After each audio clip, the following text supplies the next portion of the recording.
नमस्कार, number one channel के number one show कच्चा चिट्ठा में आपका स्वागत है। मैं हूं आपके साथ शिवानी पांडे। कच्चा चिट्ठा में सबसे पहले बात परमाणु युद्ध के सबसे बड़े खतरे की। यूरोप के सबसे बड़े न्यूक्लियर पावर प्लांट जापोरिजिया पर हमला हुआ है और इसने पूरे यूरोप को परमाणु रेडिएशन के खौफ से अब भर दिया है। कहा जा रहा है कि जापोरिजिया की परमाणु भट्टी इसी तरह खौलती रही तो धमाका होगा और इस धमाके की गूंज 10 देशों में सुनाई देगी। मतलब बिना एटम बम चलाए दुनिया को परमाणु वाली मौत मिलेगी।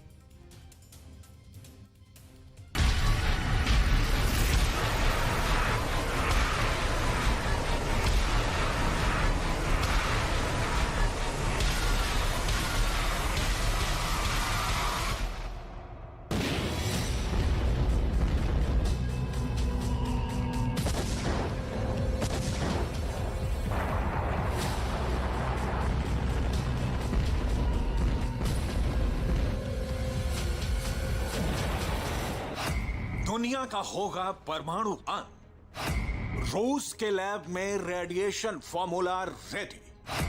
रूस के कमांडर्स का ज़ैपोरिज़िया 0.2 प्लान। यूरोप के सबसे बड़े न्यूक्लियर पावर प्लांट में होगा विस्फोट। ज़ैपोरिज़िया में दी गई मौत की सुपारी।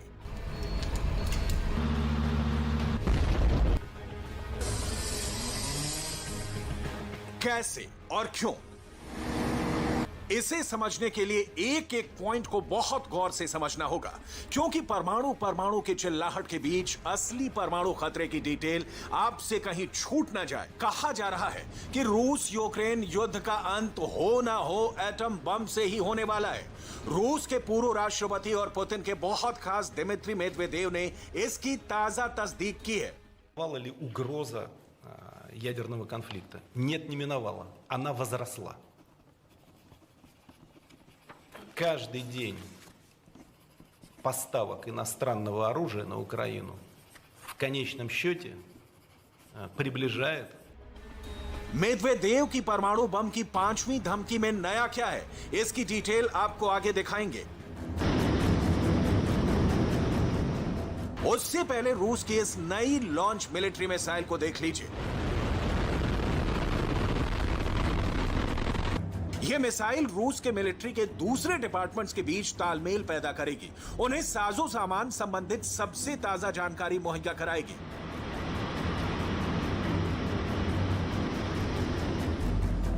रूस इस वक्त उन इलाकों पर भी ताजा हमले कर रहा है जहां एक तरह से उसका कब्जा है। बिल्डिंग में लगी इस आग से हुए सर्वनाश को आंकिए।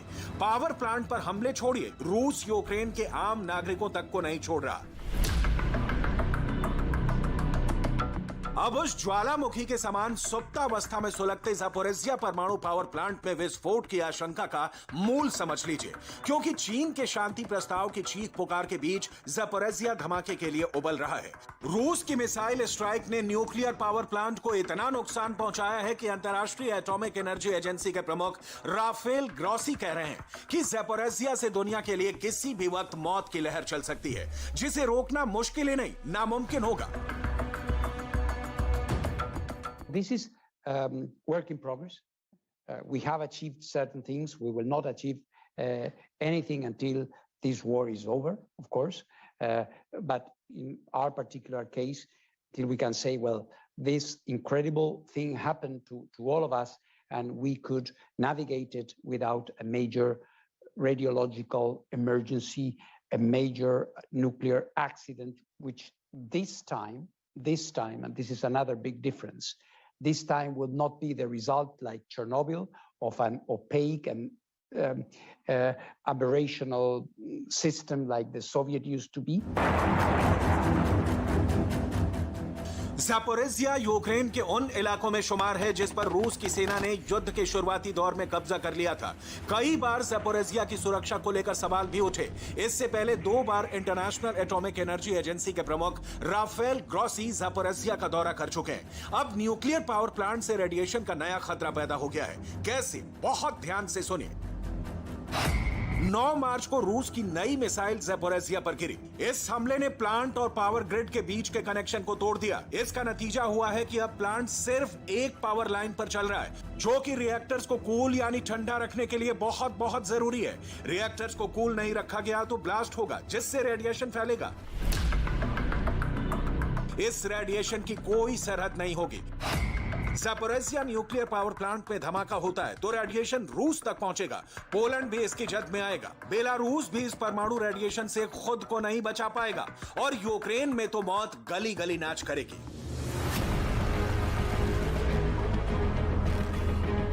यूक्रेन की खून से नहाई जमीन पर जिंदा लोग तब बंकरों में बैठे मौत के मुंह में समा जाएंगे और पूरी दुनिया तमाशबीन बनी रहेगी। न्यूक्लियर पावर प्लांट में रिएक्टर्स की कूलिंग को बहुत सरल शब्दों में समझ लीजिए। ज़ैपोरिज़िया न्यूक्लियर पावर प्लांट में कुल 6 रिएक्टर्स हैं। इन 6 न्यूक्लियर रिएक्टर्स में इस्तेमाल होने वाले फ्यूल से बहुत ज्यादा गर्मी पैदा होती है। ये गर्मी कहीं विस्फोट का कारण नहीं बने, इसलिए कूलिंग की जरूरत पड़ती है। न्यूक्लियर पावर प्लांट को दूसरे ऑपरेशन के लिए भी एनर्जी की जरूरत पड़ती है, लेकिन रूस की मिसाइलों ने न्यूक्लियर पावर प्लांट के एनर्जी कनेक्शन को ही लगभग खत्म कर दिया है। जिस सिंगल पावर लाइन पर पूरा प्लांट टिका है उसका कनेक्शन कभी भी कट हो सकता है। सोचिए जरा फिर क्या होगा। ना तो मिसाइलें चलेंगी, ना बम, ना गोले, ना स्टैन गन, ना मशीन गन, जहरीली हवा चलेगी और मौत ही मौत। मतलब अगर वक्त रहते यूरोप के सबसे बड़े न्यूक्लियर पावर प्लांट की तपिश कम नहीं की गई तो परमाणु आग में दुनिया खाक हो जाएगी। बहुत कम लोगों को पता होगा कि यूक्रेन दुनिया भर में न्यूक्लियर एनर्जी का प्रोडक्शन करने वाला तीसरे नंबर का देश है। यूक्रेन में एक तो नहीं कुल 15 न्यूक्लियर रिएक्टर्स एक्टिव है। इन पावर प्लांट से ही यूक्रेन की 50% बिजली की जरूरत पूर्ति होती है।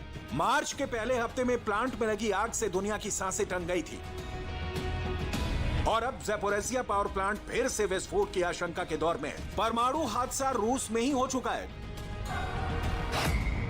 जब 37 साल पहले 26 अप्रैल 1986 की सुबह चेर्नोबिल परमाणु संयंत्र में विस्फोट हुआ, इसे दुनिया का सबसे बुरा परमाणु हादसा कहा जाता है। Chernobyl nuclear power plant Ukraine की राजधानी कीव से 130 किलोमीटर उत्तर और पड़ोसी मुल्क बेलारूस से 20 किलोमीटर दक्षिण की ओर है। ये प्लांट 4 रिएक्टरों से बना है। प्लांट से करीब 15 किलोमीटर दूर चेर्नोबिल कस्बा था, जहां पर करीब 12,000 लोग रहते थे। कहा जाता है कि रिएक्टर्स में कूलिंग कम हुई और विस्फोट हो गया। परमाणु रेडिएशन स्वीडन तक पहुंचा और लोगों की न सिर्फ मौत हुई बल्कि उम्र भर के लिए बीमार हो गए।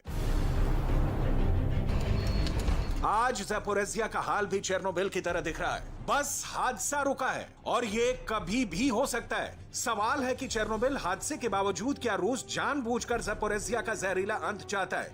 क्या यूक्रेन को परमाणु विनाश का पुतिन एक झलक दिखाना चाहते हैं? इन सवालों का जवाब किसी के पास नहीं है। हाँ, युद्ध के बिल्कुल शुरुआत से रूस का यूक्रेन पर परमाणु बम गिराने की जो मंशा है वो अब भी ज्यों की त्यों दिख रही है। ताजा उदाहरण है दिमित्री मेदवेदेव का बयान, जिसमें अमेरिका को खुली धमकी है कि हथियारों का जखीरा अगर यूं ही यूक्रेन सप्लाई होता रहा तो रूस के एटम बम अपने ठिकानों पर आराम नहीं करेंगे, उनका इस्तेमाल किया जाएगा। रूस की न्यूक्लियर धमकी हल्के में ना तो बाइडेन लेते हैं न ज़ेलेंस्की, दोनों परमाणु बम की धमकी की चिंता में है, क्योंकि इसे जैसा दिमित्री मेदवेदेव कह रहे हैं संसार का पूर्ण विनाश हो जाएगा।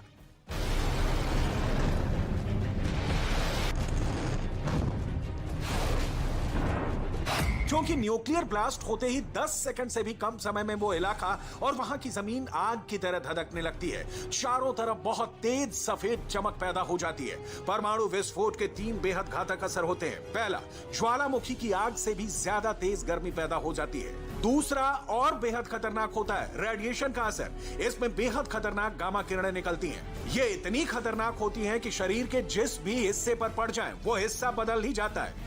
यहां तक कि डीएनए भी चेंज हो जाता है। इसके बाद ग्राउंड जीरो से होते हुए शॉक वेव चलती है, जो कई किलोमीटर के दायरे में हर चीज को तबाह करते हुए चलती है।